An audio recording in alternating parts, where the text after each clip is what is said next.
Vou então dar início à minha apresentação.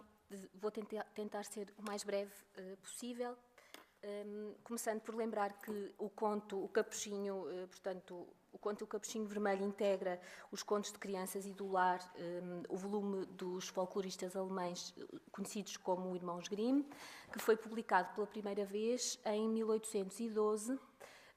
E este conto é um exemplo incontornável da pervivência da literatura tradicional, de origem tradicional oral, portanto, na literatura preferencialmente dirigida ao leitor infanto-juvenil.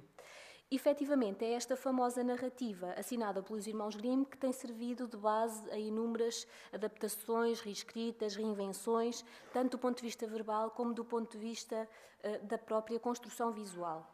Uma infinidade, uma multiplicidade de ilustradores, de nacionalidades e sensibilidades muito distintas, como sublinha, por exemplo, Sandra Lee Beckett.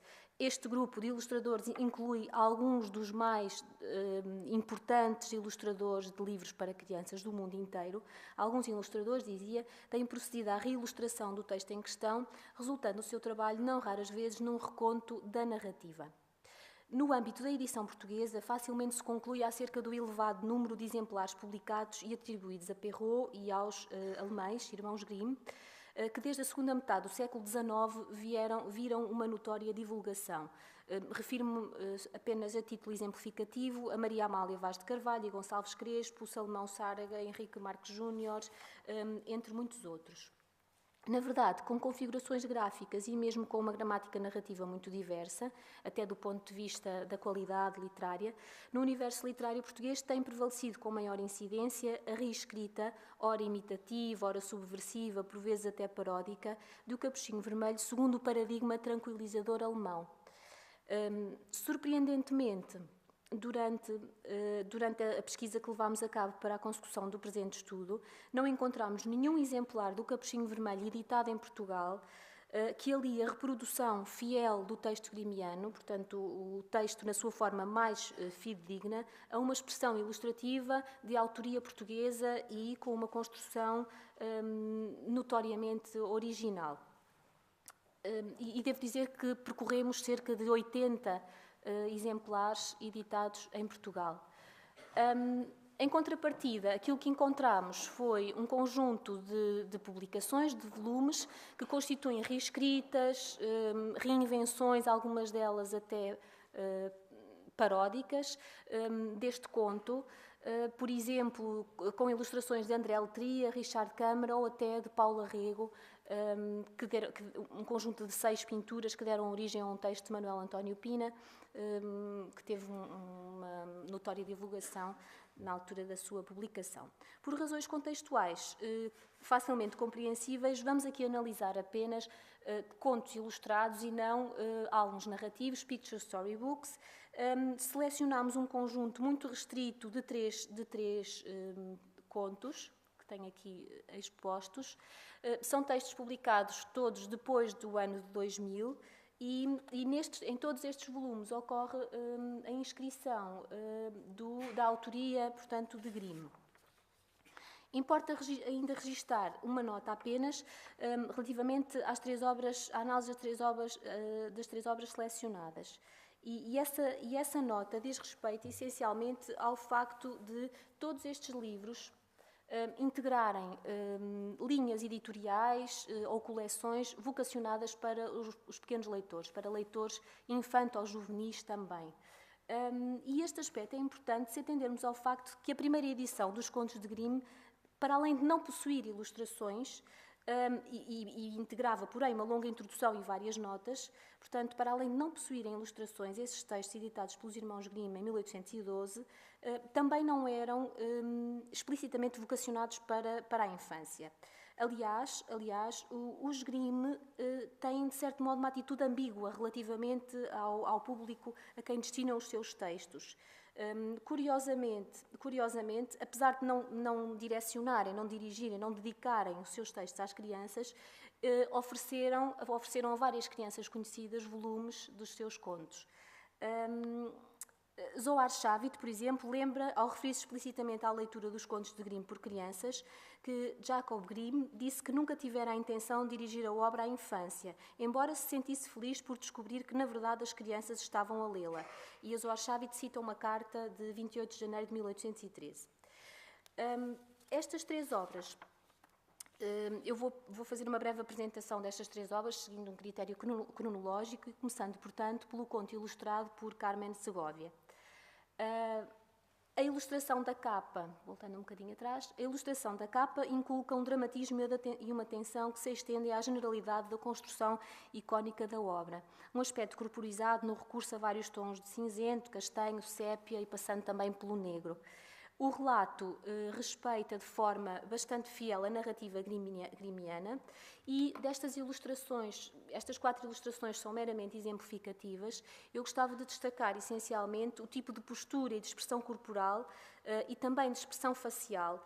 Trata-se de uma construção que sugere uma faixa etária posterior à infância, na verdade situada talvez na adolescência, e que em certos casos pontuais parece deixar escapar alguns apontamentos de sensualidade, inesperada e dissonante relativamente à índole infantil e ingênua da narrativa grimmiana, mas muito próxima, ou talvez próxima, da índole de Perrault, da narrativa de Perrault, bem como a sugestão de uma certa piedade, dor, tristeza, por exemplo, no momento da constatação da morte do lobo. Visivelmente distinta, a edição castelhana do Capuchinho Vermelho, com ilustrações de Kev Tapakovska. Nesta, acentua-se, a partir da ostentação repetitiva da cor vermelha e da reiteração da imagem da protagonista do conto, acentua-se aqui esta participação, esta força do capuchinho. Aliás, é uma figura repetida. Destas ilustrações, eu gostava de salientar essencialmente a expressão geometrizante num tamanho restrito, de vários aspectos, de vários pormenores. Há aqui estratégias como a reintegração ou a repetição de ilustrações que, ainda que mantendo a forma global, surgem recriadas, por exemplo, do ponto de vista cromático e da própria técnica plástica em geral. O vermelho vivo, luminoso e radioso, as formas simples e toscamente geométricas, servem à encenação de uma narrativa que é clássica, mas que ganha aqui uma impactante configuração vanguardista. Recorre-se aqui a um conjunto de cores intensas, mas também um recurso à colagem de papéis prateados, não é? De pequenos pedaços de papel prateados, uma estratégia que parece mimetizar um estimulante jogo de espelhos e de reflexos, indiciador de um caminho de leitura possível, motivador de auto e de heteroidentificação com a narrativa recriada.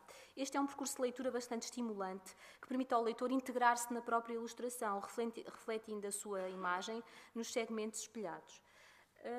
Também, eu não pude trazer tudo aquilo que queria digitalizado, mas também esta publicação é interessante do ponto de vista da construção da capa e contracapa, portanto, dissemelhantes, diferentes, e também das próprias guardas do livro, que têm esta configuração no início e no final, esta configuração. Esta estratégia da inclusão de pequenos segmentos textuais ou verbais no corpo da ilustração é também recorrente neste volume. E neste caso temos aqui o recurso e o registro de uma fórmula de encerramento típica do relato oral, tradicional oral, portanto, da própria é um texto, é uma pequena fórmula, não é? Colorim, colorado, este coentro se há acabado, uma fórmula a partir do qual se encerra o próprio relato narrativo tradicional. Le Petit Chaperon Rouge, ilustrado por Lisbeth Zwerger. Este livro distingue-se pela sua configuração relativamente reduzida e pela própria possibilidade de inclusão da publicação numa espécie de envelope cartonado com 4 perfurações circulares que parecem funcionar como elos de ligação entre as duas personagens principais da narrativa, o capuchinho e o lobo. É composto por 11 ilustrações, todas coincidentes com as páginas pares, e nestas parece substantivar-se o efeito de ingenuidade do texto grimmiano ao qual alude, por exemplo, Zohar Shavit, quando contrapõe a versão de Perrault e a versão dos irmãos Grimm. Mantendo, portanto, a sugestão de ingenuidade que pauta o texto matriz, e este texto é uma reprodução mais ou menos fiel do texto dos irmãos Grimm, esta série de ilustrações reproduzem progressivamente, sequencialmente, a totalidade dos momentos principais da diegese, possibilitando, na verdade e por si só, uma reconstrução da narrativa pelo leitor. As sugestões de movimento e de dinamismo, as formas longilíneas e a leveza e o pormenor do traço, aspectos que diferenciam a linguagem ilustrativa da austríaca Lisbeth Zwerger, dominam a componente visual do volume em análise. Estas estratégias serem eficazmente uma representação narrativa, assente numa imagética marcada por uma expressão clássica e por uma simplicidade que se centra no registro do essencial e do preciso. Um apontamento apenas para sublinhar ou para destacar um pormenor muito original que corresponde ao momento em que o caçador resgata da barriga do lobo, e, portanto, é a imagem daquele lado, a última, o caçador resgata da barriga do lobo a vozinha, perfeitamente intacta, entre aspas, e esta ilustração é uma ilustração da qual se afasta qualquer nota, como se observa, de violência ou de dor ou de desconforto, digamos assim.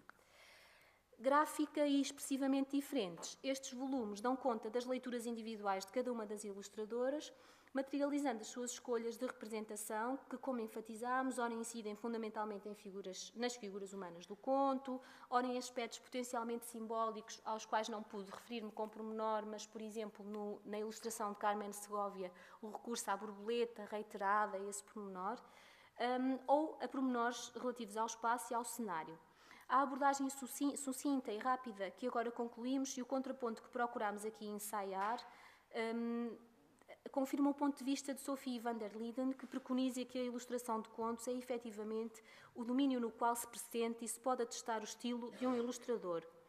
Por nos parecer que sintetiza o que mencionámos, terminamos com as palavras desta investigadora francesa, e vou apenas fazer uma tradução muito rápida. A Sophie van der Linden considera que o ponto de vista, que mais do que a originalidade de um ponto de vista, mais ainda do que a apetência para construir uma representação simbólica ou a recuperação de figuras recorrentes, é a capacidade dos ilustradores de transformarem um texto pré-existente pela força única, individual de um estilo que impressiona singularmente. Obrigada.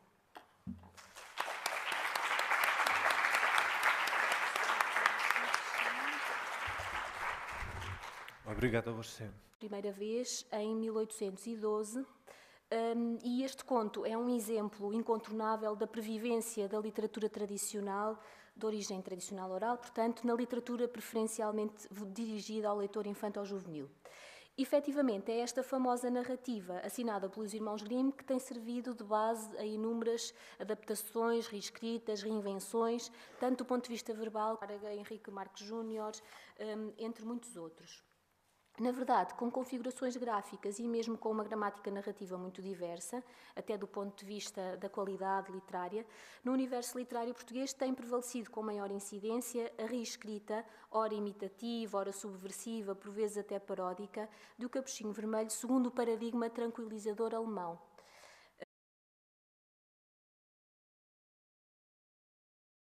Vou então dar início à minha apresentação. Vou tentar ser o mais breve possível, começando por lembrar que o conto O Capuchinho, portanto, o conto O Capuchinho Vermelho integra os contos de crianças e do lar, o volume dos folcloristas alemães conhecidos como Irmãos Grimm, que foi publicado como do ponto de vista da própria construção visual. Uma infinidade, uma multiplicidade de ilustradores, de nacionalidades e sensibilidades muito distintas, como sublinha, por exemplo, Sandra Lee Beckett. Este grupo de ilustradores inclui alguns dos mais importantes ilustradores de livros para crianças do mundo inteiro.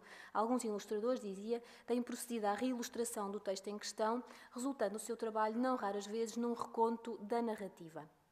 No âmbito da edição portuguesa, facilmente se conclui acerca do elevado número de exemplares publicados e atribuídos a Perrault e aos alemães, irmãos Grimm, que desde a segunda metade do século XIX viram uma notória divulgação.